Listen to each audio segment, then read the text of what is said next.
नमस्कार दोस्तों। एनसीईआरटी की क्लास में आपका स्वागत है।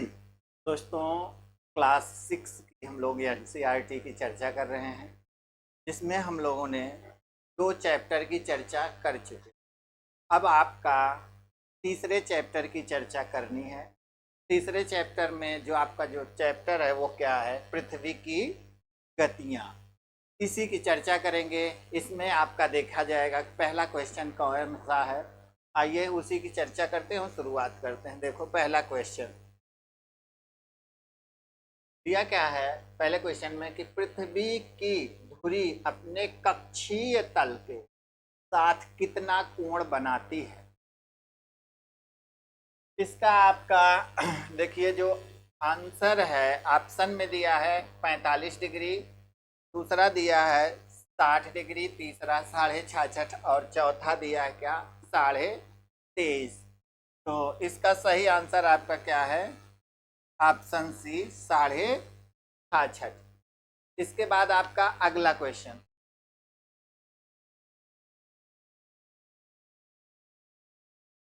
अगला चलिए। अगला है कि ग्लोब पर दिन को रात से विभाजित करने वाले वृत्त को क्या कहते हैं? भूमध्य रेखा, कक्षीय तल, प्रदीप्त वृत्त और अक्ष। इसका सही आंसर क्या है? ऑप्शन सी ही क्या? प्रदीप्त वृत्त। अब इसके बाद आपका है अगला, प्रदीप्त वृत्त का मतलब वही हो गया।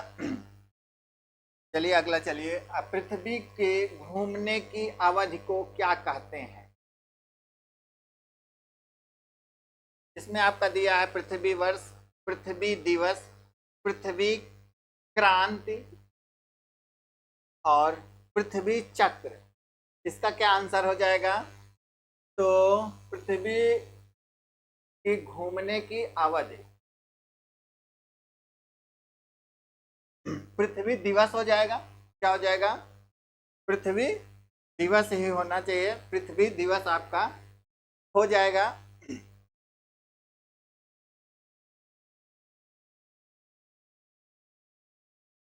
क्या है? पृथ्वी दिवस।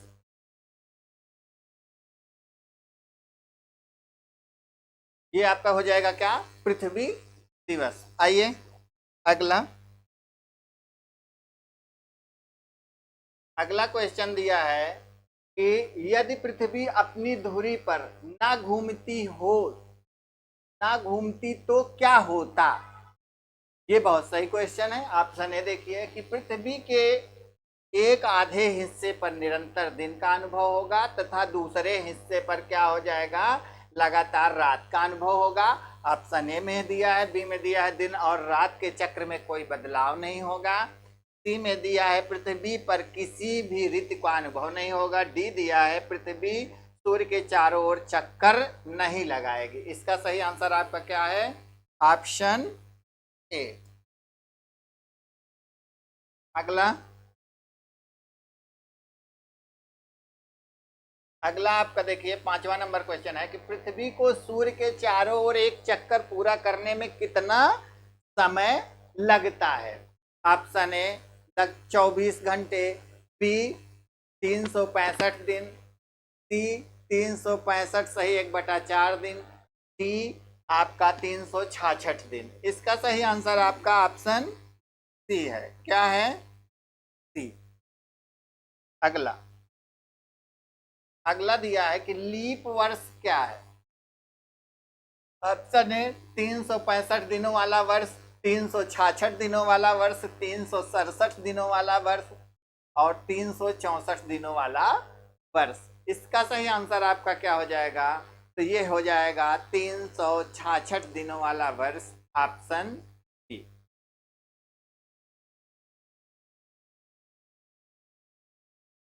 ये आइए अगला।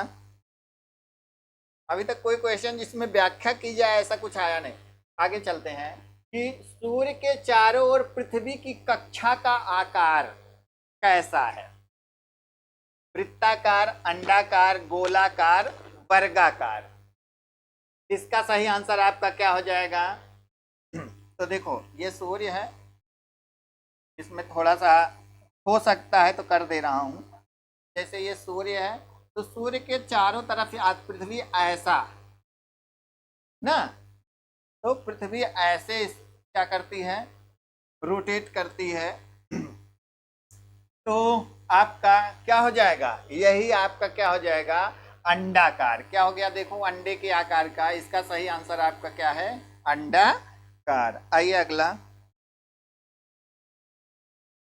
उत्तरी गोलार्ध में किस दिन सबसे लंबा दिन और सबसे छोटी रात होती है। अब इसका सही दिया क्या है, 21 मार्च, 21 जून, 23 सितंबर, 22 दिसंबर। इसका सही आंसर क्या हो जाएगा, 21 जून। अब इसमें भी विशेष बताने वाली बात नहीं है, इसकी व्याख्या कल भी मैं किया था। भाई वही है कि सूर्य के चारों तरफ क्या हो रही है, पृथ्वी का परिक्रमण। अब परिक्रमण में कहाँ लंबवत कहाँ क्या, तो आपका देखिए होता क्या है, सबसे लंबा दिन सबसे रात। तो जब हम लोग देखते हैं तो कोई भी जब जहाँ से पढ़ेगा, जैसे अकॉर्डिंग टू इंडिया हम जब पढ़ेंगे तो भारत के अकॉर्डिंग पढ़ेंगे, अमेरिका वाला पढ़ेगा तो वो अपने अकॉर्डिंग पढ़ेगा। तो हमारे यहाँ सबसे लंबा दिन 21 जून को ही होता है। कब होता है, 21 जून को सूर्य की क्या होता है, कर्क रेखा पर लंबवत होता है। तो यही आपका 21 जून कब, कर्क रेखा पर। और इसी समय क्या हो जाती है, सबसे छोटी रात हो जाती है। और यही रोटेशन हमारा क्या हो जाता है, 21 जून, जुलाई, अगस्त, जून आपका ये है, जुलाई, अगस्त, सितंबर। 23 सितंबर को सीधे सूर्य का प्रकाश कहाँ पड़ता है, भूमध्य रेखा पर। फिर हम चलते हैं सितंबर के बाद अक्टूबर, नवंबर, दिसंबर में सूर्य का प्रकाश कहाँ पड़ता है, लंबवत, मकर रेखा पर। फिर हम चलते हैं कहाँ, दिसंबर, जनवरी, फरवरी। फिर आपका आ जाता है मार्च में सीधे फिर भूमध्य रेखा पर, अप्रैल, मई, फिर जून। यही प्रक्रिया आपकी साल भर चलती रहती है। 21 जून आपका इसका सही आंसर होगा। आइए, जब अगला क्वेश्चन है, जब उत्तरी गोलार्ध सूर्य की ओर झुका होता है तो पृथ्वी की स्थिति को क्या नाम दिया जाता है, शीत अयनांत, ग्रीष्म अयनांत, वसंत विषु, शरद विषु। इसका सही आंसर आपका क्या हो जाएगा, ग्रीष्म अयनांत। यही जो अभी पिछला मैं व्याख्या बताया, इसी में अयनांत भी मैं बता देता, तो वही हो गया आपका क्या, ग्रीष्म अयनांत होता है। अगला क्वेश्चन है कि जब उत्तरी गोलार्ध में ग्रीष्म अयनांत होता है तो दक्षिणी गोलार्ध में क्या होता है। सीधे सीधे दक्षिणी गोलार्ध में शीत ऋतु होगी, क्या हो जाएगी, शीत ऋतु। ऑप्शन देख लीजिए, ऑप्शन ए है दक्षिणी गोलार्ध में ग्रीष्म ऋतु, बी में देखिए तो दक्षिणी गोलार्ध में शीत ऋतु, सी में यह दक्षिणी गोलार्ध में वसंत ऋतु, फिर आपका दक्षिणी गोलार्ध में शरद ऋतु।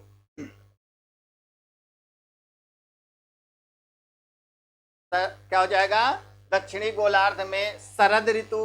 तो इसका आपका आंसर क्या हो जाएगा, क्या हो जाएगा, ऑप्शन क्या हो जाएगा, दक्षिणी गोलार्ध में शीत ऋतु हो जाएगा ना, यही होना ही चाहिए। Sorry, B, B. अब देखिए इसका सही आंसर बी है। क्या है, बी। सही आंसर आपका क्या हो जाएगा, बी।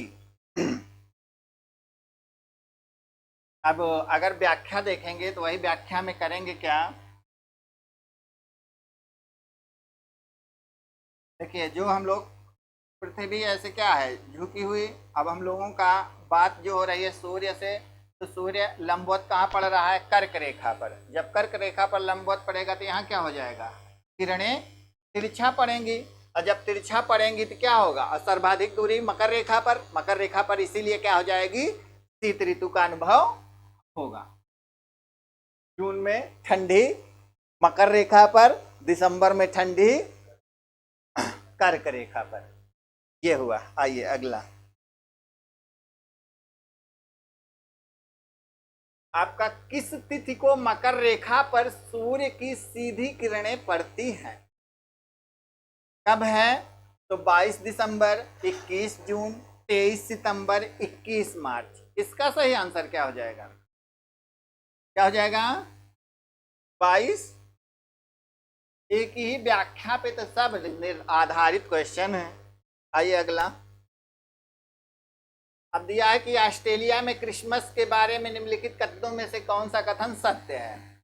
ऑप्शन ए, ऑस्ट्रेलिया में क्रिसमस सर्दियों के दौरान मनाया जाता है। बी, ऑस्ट्रेलिया में क्रिसमस गर्मियों के दौरान मनाया जाता है। और आपका सी दिया है कि ऑस्ट्रेलिया में क्रिसमस शरद ऋतु में मनाया जाता है। फिर आपका डी दिया है ऑस्ट्रेलिया में क्रिसमस बसंत ऋतु के दौरान मनाया जाता है। इसका सही आंसर आपका क्या है? Option B. आइए अगला, किस तिथि को सूर्य की सीधी किरणें भूमध्य रेखा पर पड़ती हैं? आपका 21 जून और 22 दिसंबर को। बी में दिया है 21 मार्च, 23 सितंबर। सी में दिया है 22 दिसंबर, 23 सितंबर। और आपका डी दिया है 21 मार्च और 21 जून। क्या हो जाएगा इसका सही आंसर? 21 मार्च और 23 सितंबर। आइए अगला, 23 सितंबर को उत्तरी गोलार्ध में कौन सी ऋतु होगी?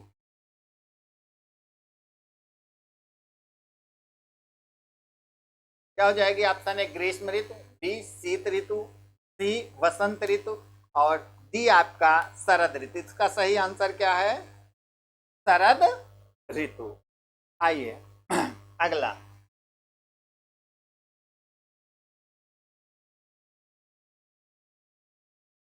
ऋतुओं में परिवर्तन दिन और रात में परिवर्तन का क्या कारण है?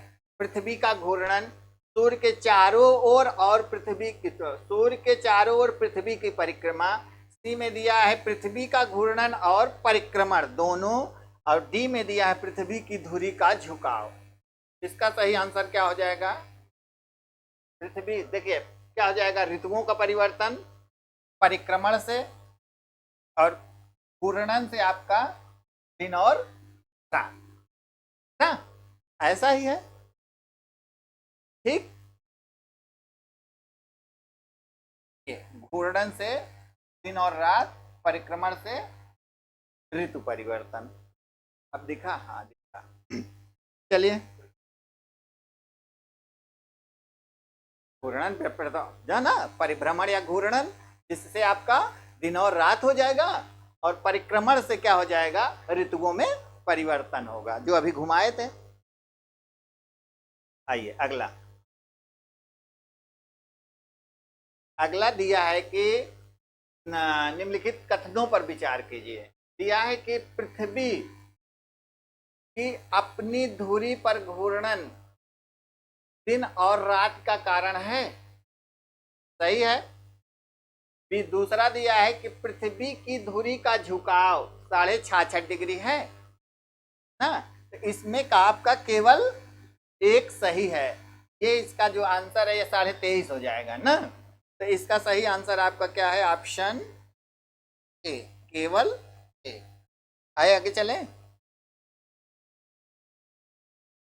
अगला क्वेश्चन है, अगला जो है इसमें लिखा है निम्नलिखित कथनों में कौन सत्य है?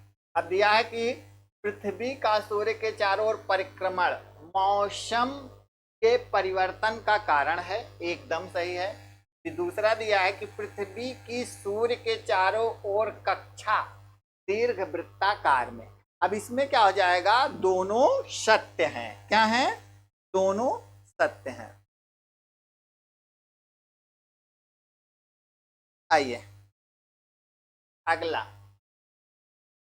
अगला क्वेश्चन है निम्नलिखित कथन निम्नलिखित में से सत्य कथन पर विचार कीजिए। अब इसमें दिया है कि प्रकाश मंडल पृथ्वी पर दिन रात के क्षेत्र को अलग करता है, एकदम सही है, ऑप्शन 1 सही है। दूसरा क्या है, पृथ्वी की गतियों की 3 श्रेणियों में विभाजन किया गया है, आपका घूर्णन, परिक्रमण और पूर्वगमन। तो इसमें आपका 3 नहीं है, सिर्फ 2 है।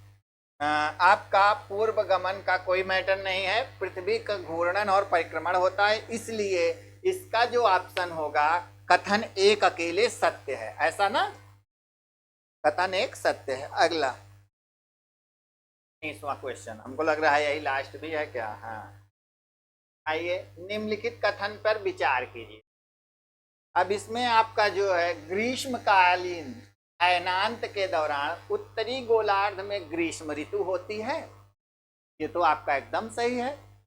फिर सेकंड आपका दिया है विषुवत के दौरान दोनों गोलार्धों में क्या हो जाता है, समान दिन और समान रात होती है, एकदम सत्य है।